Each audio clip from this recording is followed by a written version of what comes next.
அனுப்பிட்டான், வேணான்னு சொல்லிட்டானுங்க. நான் இப்போ இந்த வீட்டை விட்டு வந்துட்டேன்.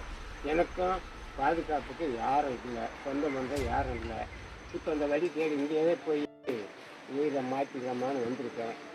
அது வரும்போது இந்த மாதிரி நான் உட்காந்துக்கிட்டு இருக்கேன். எங்கேயோ போய் படுக்கலாம், எங்கேயோ எனக்கு படுக்க இடம் இல்லையே, படுக்க இடம் இல்லை, சாப்பாடும் இல்லை.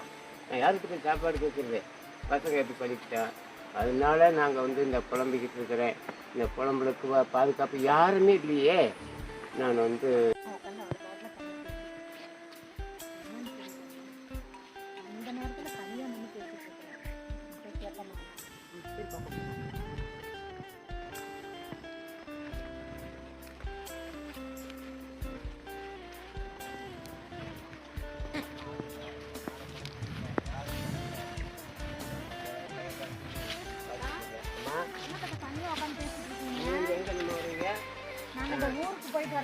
நான் வந்து எனக்கு பசங்க எல்லாம் வேணாம்னு முடிச்சுட்டாங்க. அது சாப்பாட்டுக்கு வழி இல்லை, இங்கே என் சொந்த மொத்தமாக யாரும் இல்லை.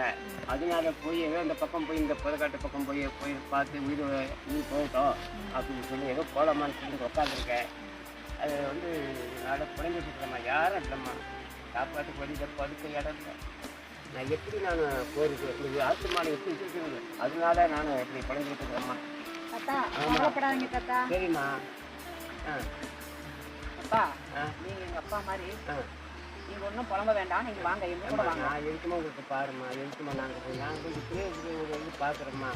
எங்களுக்கு நீங்க ஒன்றும் ஒரு பாரமா இல்லை. வாங்க வாங்க தாத்தா, அழுவாதீங்க தாத்தா. கூட்டிட்டு போற வாங்க. சரி, நான் வந்து வந்தேன். இப்போங்க வந்துட்டு இருக்குமா, நான் இப்போது எப்பயோ நான் வீடு பார்த்துக்கிறேம்மா. என்னதான் பண்ணுறதும்மா? இல்லை, அது ஒன்றும் பிரச்சனை இல்லை. வாங்க, நாங்க பார்த்துக்கிறோம். வாங்க தாத்தா. சரிம்மா, சரிம்மா. அப்பா இருக்குமா? சரி.